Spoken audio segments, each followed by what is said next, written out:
Se eu perguntar a qualquer pessoa religiosa quem foram os primeiros seres humanos a habitar a Terra, a resposta certamente será apenas uma: Adão e Eva. Segundo a Bíblia, no livro do Gênesis, capítulo 1, iniciando no versículo 26, depois de concluir toda a criação existente, disse Deus: façamos o homem à nossa imagem e semelhança. Então Deus criou o homem e a mulher. Deus os abençoou. Frutificai-vos, disse ele, e multiplicai-vos.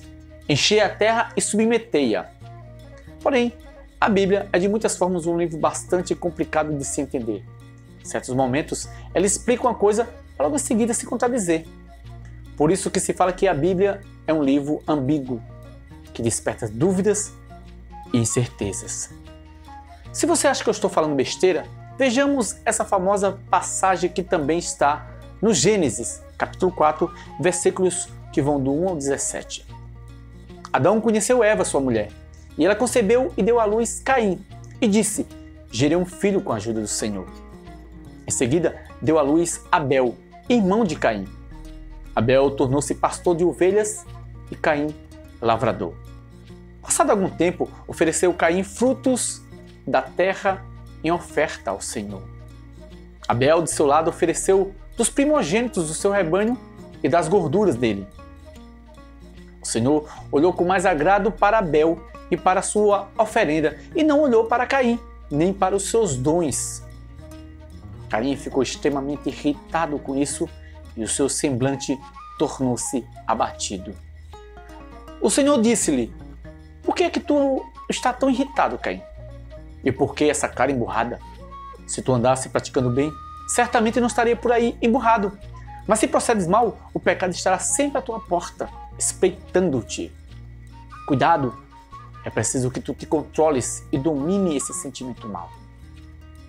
Depois disso, Caim ficou ainda mais irritado e tratou logo de resolver essa questão. Convidou o seu irmão para dar um passeio no campo e, chegando lá, tratou imediatamente de dar cabo de seu irmão Abel.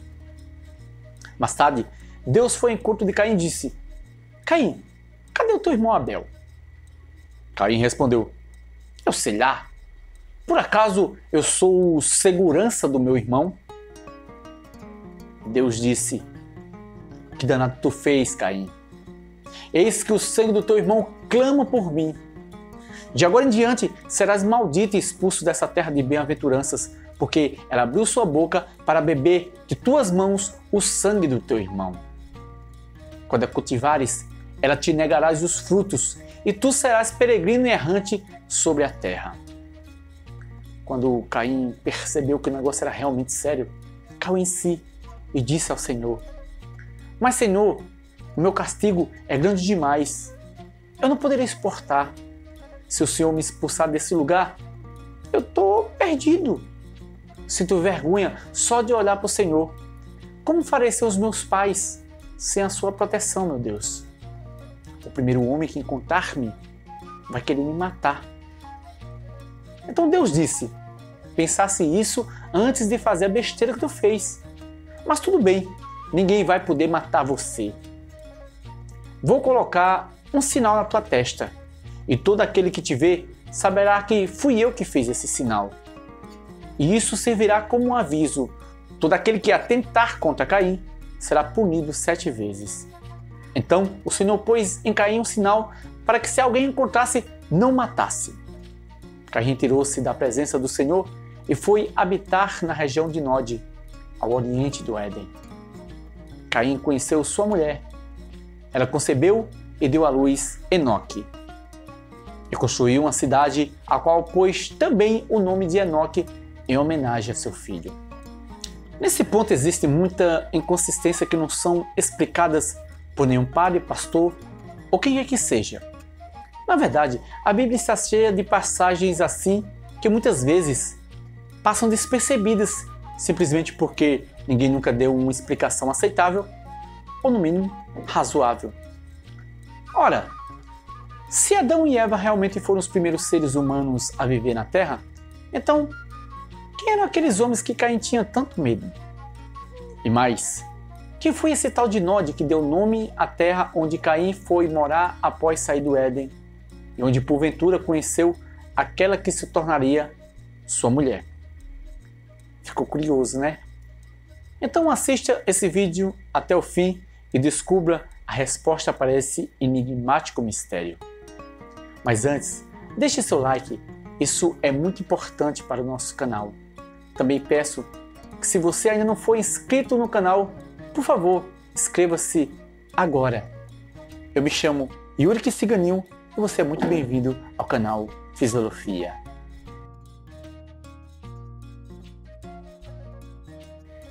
Se a Bíblia, que é considerado um livro sagrado por excelência, mesmo assim nos traz tantas perguntas sem respostas, talvez signifique que devemos acreditar que, na verdade, o objetivo dela não seja contar uma história, mas simplesmente nos trazer ensinamentos para nossas vidas, certo? Não exatamente. Em momento nenhum eu disse para você deixar de ler a Bíblia, e muito menos desacreditar nela. Mas é necessário compreender cada passagem que nos enche de perguntas por causa dessas lacunas obscuras que a Bíblia acaba nos mostrando de vez em quando. Isso acontece porque a Bíblia foi escrita por homens, e os homens são criaturas falhas. A história, antes de ser escrita, foi primeiro vivenciada pelo povo, em seguida contada de boca em boca por muitas gerações. Na hora de colocar essas histórias num papel, por certo, algumas vezes parte delas foram esquecidas. Outras vezes isso aconteceu porque certos livros que continham essa história na íntegra não foram considerados adequados, ou como a igreja diz, considerados inspirados por Deus, e por isso esses livros ficaram de fora do cânon, lista que compõe os livros que formam a Bíblia Sagrada atual. Talvez esses livros possuam as partes faltantes dessa história, ou talvez não, eu não sei. Mas existe um livro que relativamente é bem novo, não faz parte do cânon da Bíblia porque, como eu disse, ele só surgiu recentemente. E esse livro, com certeza, pode resolver todas essas questões e trazer a luz do esclarecimento para nossas mentes. Esse livro é chamado de O Livro de Urântia. Nosso canal já possui 2 vídeos falando sobre esse livro. E é justamente usando o Livro de Urântia que vamos descobrir quem eram aqueles homens que viviam fora do Jardim do Éden na época de Adão e Eva. Para isso, é necessário primeiro voltar ainda mais no tempo para entendermos de onde eles surgiram. Diferente do que muitos pensam, Adão e Eva não foram os primeiros seres humanos a habitar o nosso mundo. Há cerca de 1 milhão de anos, os ancestrais imediatos da humanidade fizeram seu aparecimento por intermédio de 3 mutações sucessivas e súbitas, descendendo da raça primitiva do tipo lemuriano de mamíferos placentários. Os lêmures primitivos, vinculados à ancestralidade da espécie humana, não eram diretamente relacionados às tribos pré-existentes de gibãos e de macacos, que então viviam na Eurásia e no norte da África, cuja progenie sobreviveu até a época presente. Nem eram uma progenie do tipo moderno de lêmures, embora vindos de um ancestral comum a ambos, mas há muito extinto. Eles eram pequenas criaturas bastante ativas, de quase 1 metro de altura. E se bem que não andassem habitualmente com as suas 2 pernas traseiras, eles podiam facilmente permanecer eretos. Eram peludos e ágeis e chiureavam à moda dos macacos, mas diferentemente dos símios, eram carnívoros. Tinham um polegar primitivo opositor, bem como um grande dedo do pé altamente útil para agarrar.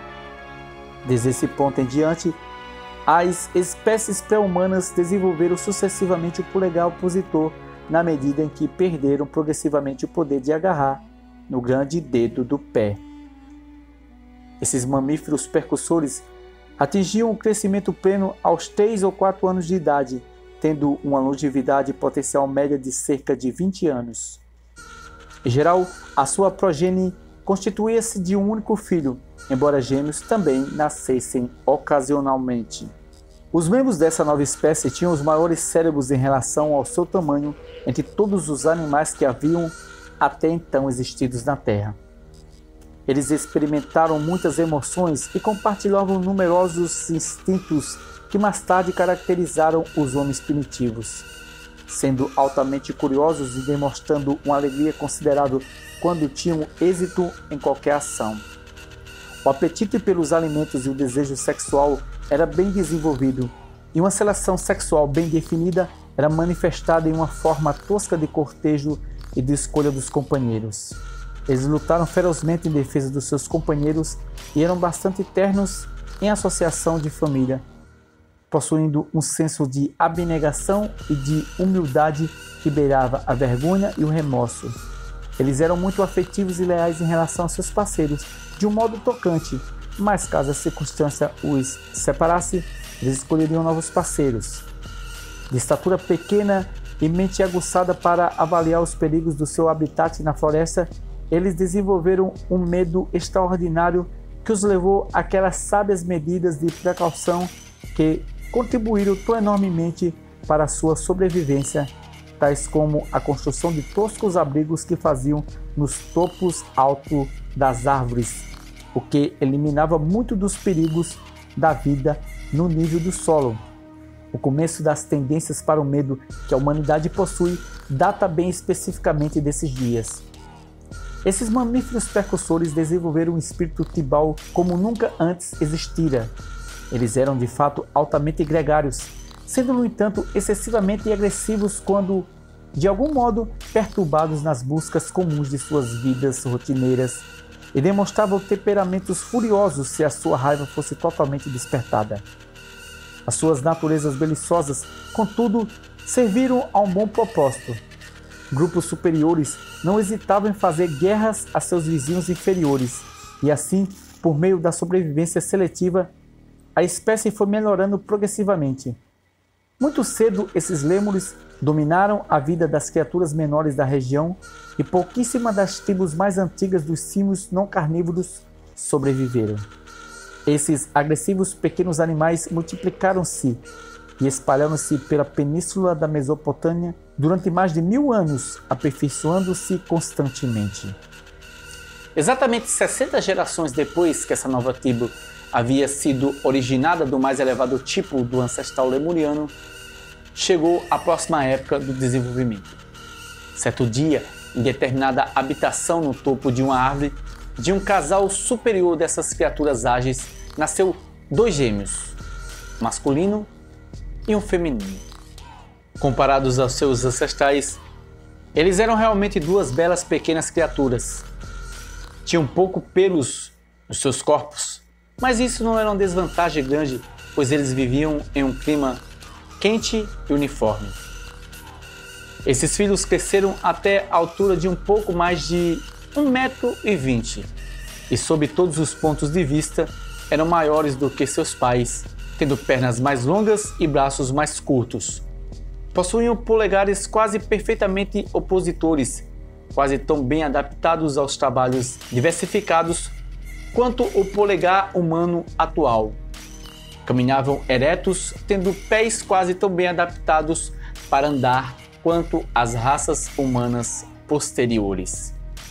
Os gêmeos, muito cedo, demonstraram ter uma inteligência superior e foram logo reconhecidos como chefes de toda a tribo de mamíferos precursores do homem, realmente instituindo uma forma primitiva de organização social e uma divisão econômica, ainda que primária, do trabalho.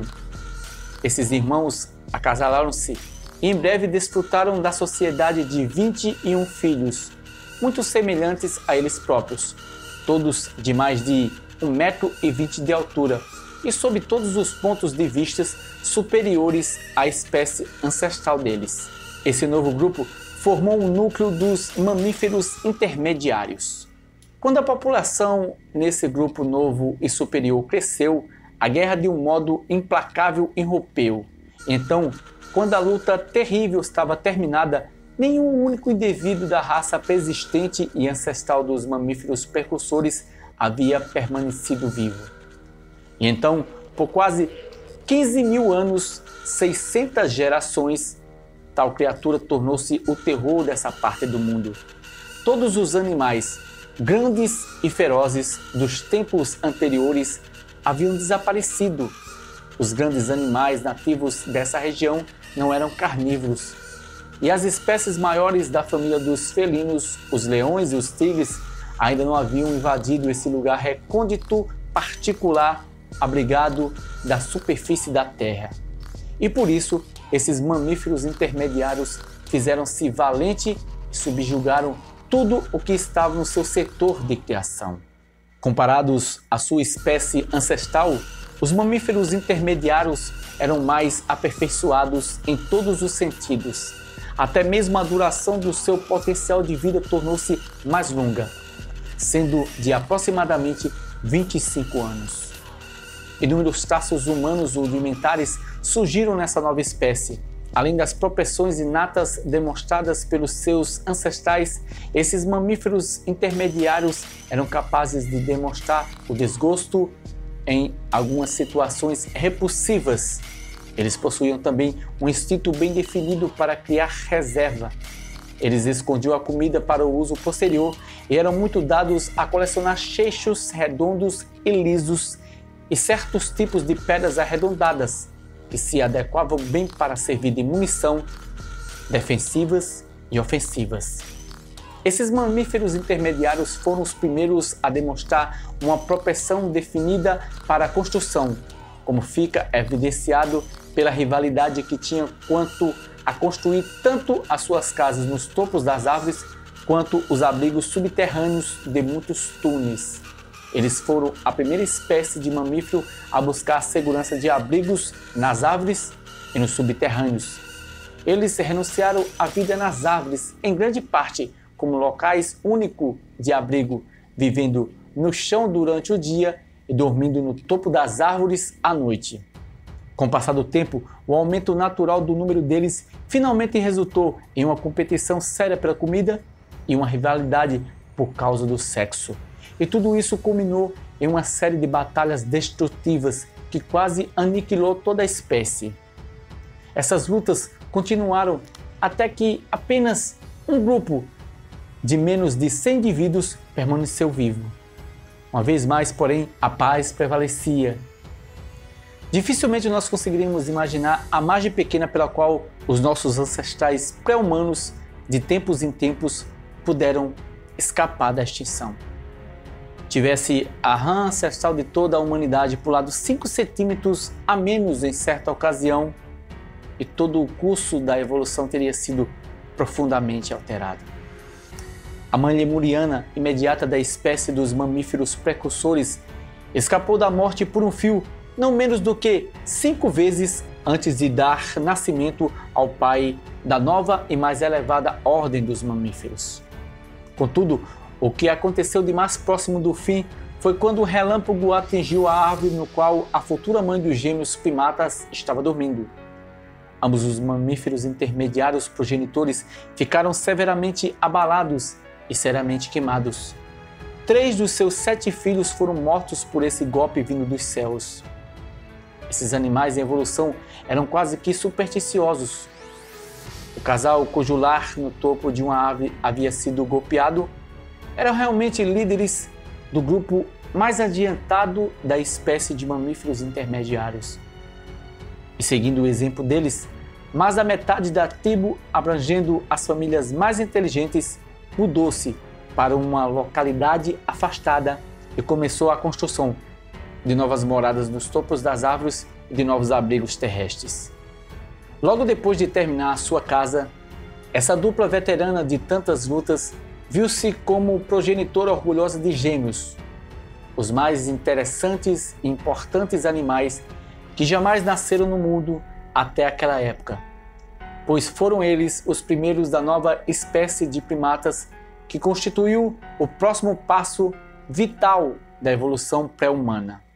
Ao mesmo tempo em que esses primatas gêmeos nasciam, uma outra dupla, um macho e uma fêmea, especialmente retardados, da tribo de mamíferos intermediários, uma dupla que era inferior, tanto mental quanto fisicamente, também deu nascimento a gêmeos.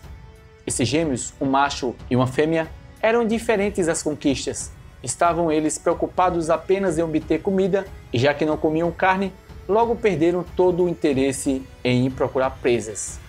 Esses gêmeos retardados tornaram-se os fundadores das tribos modernas dos símios.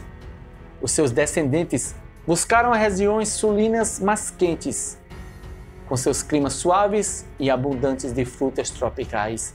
E assim, pode ser prontamente percebido que o homem e o macaco estão vinculados apenas pelo fato de provirem dos mamíferos intermediários, de uma tribo na qual aconteceu o nascimento concomitante de dois pares de gêmeos com a sua subsequente separação.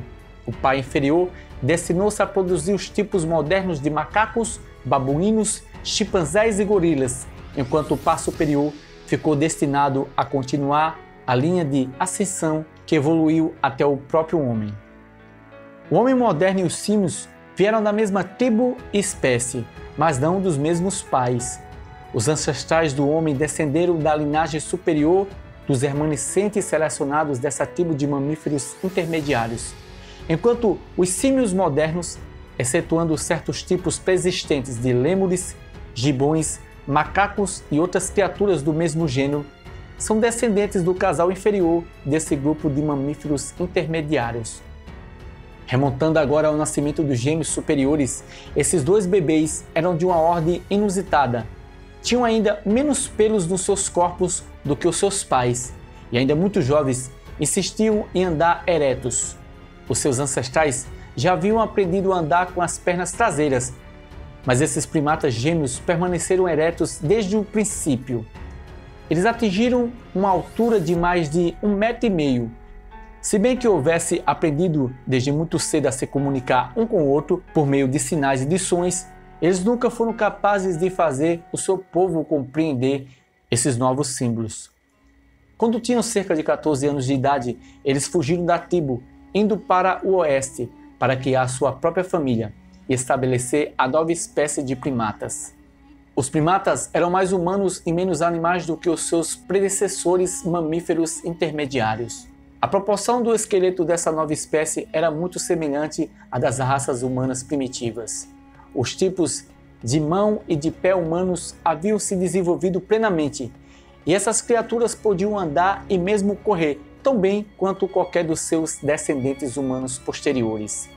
Eles abandonaram quase completamente a vida nas árvores, embora continuassem a recorrer aos topos das árvores por medida de segurança à noite, pois, como seus ancestrais primitivos, estavam bastante sujeitos ao medo. Eram de fato animais esplêndidos e superiores, alcançando a maturidade aos 10 anos de idade aproximadamente e tendo uma expectativa de vida natural média de cerca de 40 anos. Então, depois de quase 900 gerações de desenvolvimento, cobrindo cerca de 21.000 anos desde a origem dos mamíferos precursores, os primatas subitamente geraram duas criaturas notáveis, os primeiros seres humanos verdadeiros. Assim foi que os mamíferos precursores deram origem aos mamíferos intermediários. E esses mamíferos intermediários, por sua vez, produziram os primatas superiores, que se tornaram os ancestrais imediatos da raça humana primitiva. A tribo dos primatas era o último vínculo vital de evolução do homem, mas em menos de 5.000 anos, nenhum dos indivíduos dessa tribo extraordinária sobreviveu. Do ano de 1934 d.C., época em que esse documento que eu estou lendo do livro de Urântia foi escrito, até o nascimento dos primeiros seres humanos, contam-se exatamente 993.419 anos. Esses dois seres notáveis eram verdadeiros seres humanos. Possuíam polegares humanos perfeitos e tinham pés tão perfeitos quanto os das raças humanas atuais. Eles andavam e corriam na vertical, não eram trepadores. A função de agarrar com o dedo grande do pé havia desaparecido completamente. Quando o perigo os levava aos topos das árvores, eles subiam exatamente como os humanos de hoje o fariam. Esses primeiros seres humanos e os descendentes deles alcançavam plena maturidade aos 12 anos de idade e possuíam um potencial de longevidade de cerca de 65 anos. Muitas emoções novas logo surgiram nesses humanos gêmeos. Eles experimentaram admiração por objetos, tanto quanto por outros seres, e demonstravam ter uma vaidade considerável. Mas o avanço mais notável no desenvolvimento emocional foi o aparecimento súbito de um grupo novo de sentimentos realmente humanos, do grupo da adoração, abrangendo o respeito, a reverência, a humildade e até mesmo uma forma primitiva de gratidão. O medo, somado à ignorância quanto aos fenômenos naturais, estavam para dar nascimento à religião primitiva. Não apenas tais sentimentos humanos manifestaram-se nesses humanos primitivos, mas muitos sentimentos mais altamente evoluídos estiveram também presentes nas suas formas rudimentares. Eles eram levemente conhecedores da piedade, da vergonha e da reprovação, bem como conscientes de um modo mais acentuado do amor, ódio e vingança, estando também acentuadamente susceptíveis ao sentimento do ciúme. Muito cedo aprenderam a comunicação verbal. Na idade de 10 anos, já haviam criado e aperfeiçoado uma linguagem de sinais e de palavras de quase 50 ideias e haviam aperfeiçoado em muito e expandido a técnica de comunicação primitiva dos seus ancestrais. Todavia, por mais que tentassem, eles não foram capazes de ensinar aos seus progenitores senão umas poucas palavras, sinais e símbolos novos. Quando tinham cerca de 9 anos de idade e passavam o rio abaixo em um dia luminoso, eles tiveram um relacionamento memorável. Nesse dia, eles chegaram ao entendimento de viverem juntos, um para o outro, e essa foi a primeira de uma série de acordos que finalmente culminou na decisão de partir, abandonando os seus semelhantes, indo em direção ao norte, mal sabendo que estavam assim fundando a raça humana. Pouco antes da partida do seu lar na floresta, eles perderam a sua mãe em um ataque dos gibões. Ainda que não possuísse a inteligência deles, ela tinha um afeto condigno de uma ordem elevada pelos seus filhos e destemidamente deu a sua vida na tentativa de salvar o maravilhoso par. E o sacrifício não foi em vão, pois ela conteve os inimigos até que o pai chegasse com reforços para pôr os invasores a correr. Logo depois, esse jovem casal abandonou seus companheiros para fundar a raça humana. E seu pai primata ficou desconsolado e, com o coração despedaçado, recusava-se a comer, mesmo quando a comida era trazida a ele pelos seus outros filhos. Tendo perdido a brilhante progenie, a vida já não parecia digna de ser vivida entre seus semelhantes comuns. Assim, ele vagou pela floresta e foi atacado por gibões hostis, sendo golpeado até a morte. E assim começou a história humana na Terra. Desse casal maravilhoso nasceu toda a raça humana. Na época de Adão e Eva, o mundo já estava plenamente povoado por diversas raças diferentes de pessoas. Semana que vem a gente volta com a continuação dessa história. Nós vamos acompanhar toda a evolução humana até a vinda de Adão e Eva, que foi o nosso ponto de partida. E então todas as lacunas que eu citei anteriormente serão explicadas plenamente. Fique com Deus, não se esqueça de curtir se você gostou do vídeo e, por favor, se inscreva no canal. Obrigado por assistir até aqui, valeu!